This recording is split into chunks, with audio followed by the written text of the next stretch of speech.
Hello and welcome. If this is your first video with me, my name is Angel. I grew up in a cult called the Children of God, and I left about 11 years ago, and I now tell stories about the resiliency of the human spirit and share my healing journey. And the story that I have today starts when I was 8. And at that time, I was in one of the bigger communes in Nagoya where they had like 100 people. And so what they would do is they would separate the kids out by age group. So I stayed with my age group that was like 7 or 8 years old.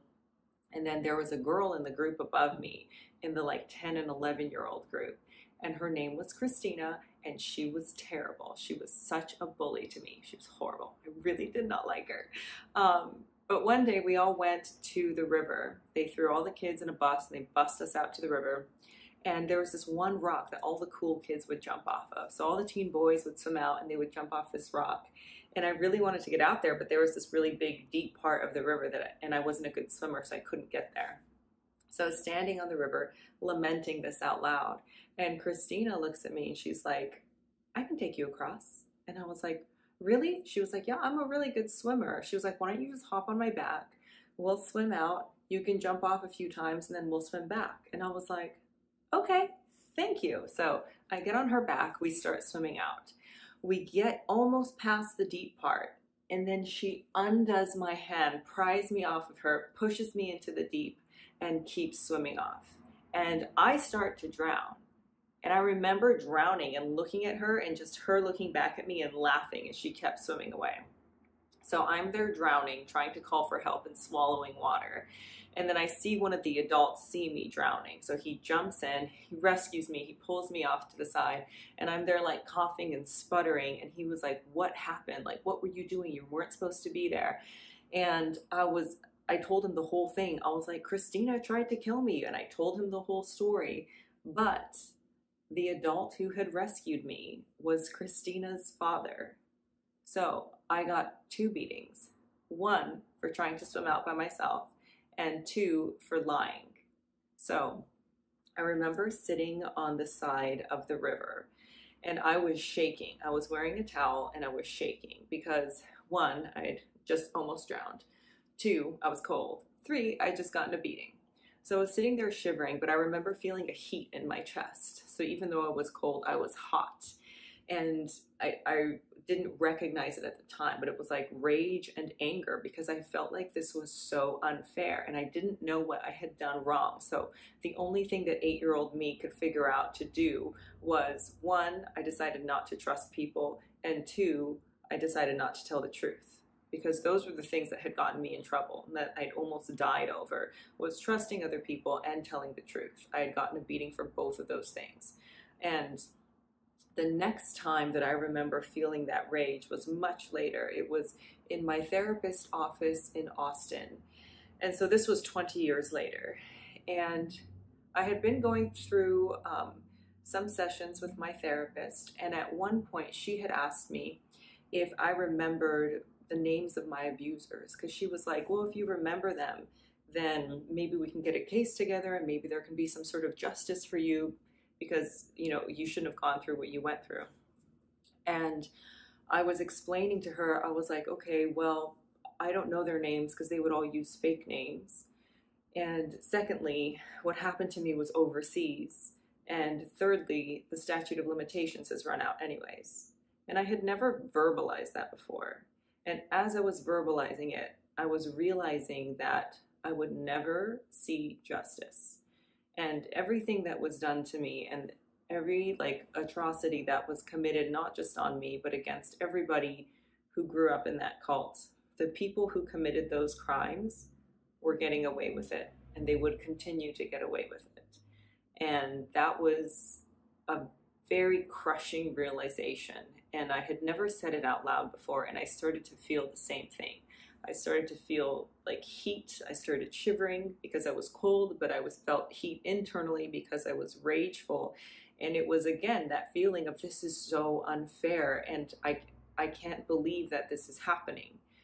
And instead of reacting to it, I decided to understand that what was happening is that it was energy.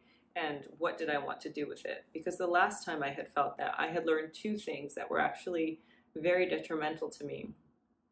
because learning to not trust others didn't allow me to have a full life. It didn't allow me to connect with people. And then also learning not to tell the truth. Like, you can't live a peaceful life if you're not telling the truth.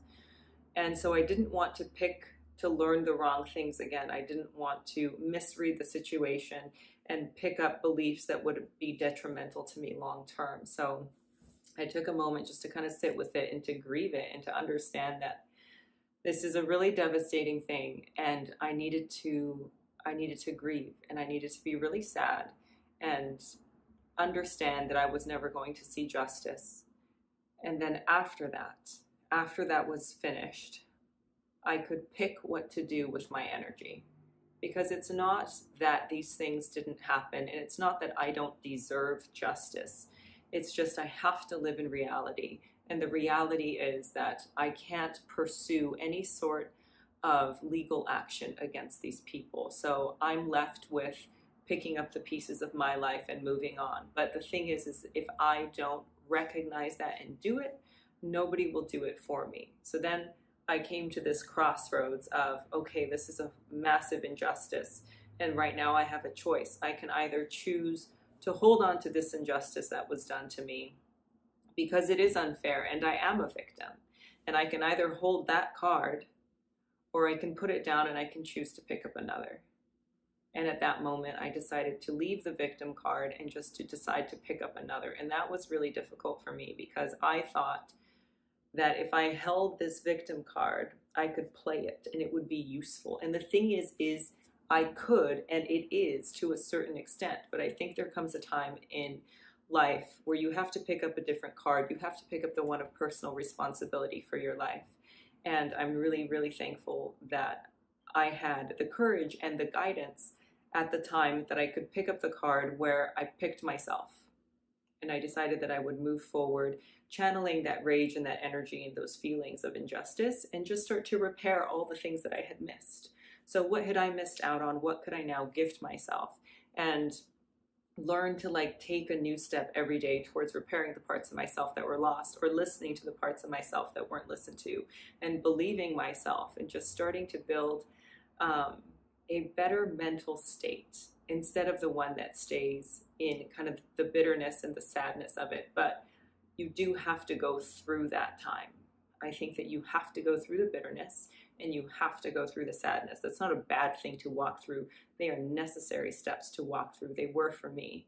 And once you're able to go through it, I think you get to the other side of personal responsibility. And the thing about personal responsibility is that personal responsibility is freedom. So the more that you take of that, the more freedom you get to have. My advice to you, wherever you are and whatever it is that you're going through, is choose yourself. Choose personal responsibility and choose what your next step is going to be, because as you continue to do that, you can continue to move towards a really beautiful life that you cater and build for yourself. So that is my advice today. And if you have any sort of story about this and you found something that was able to help you move through or move on or pick up a right mindset, leave it below in the comments, because I think that everyone is on a different journey, so it's helpful to hear what helps everybody on their journey, because you can pick ingredients from other people's to put in yours. And I know for me, it's been really healing to know that other people have walked through the same things that I've walked through. So if you have something that you can share, I invite you to share it below. Otherwise, thank you for listening. Thank you for being here, and I hope that you are thriving.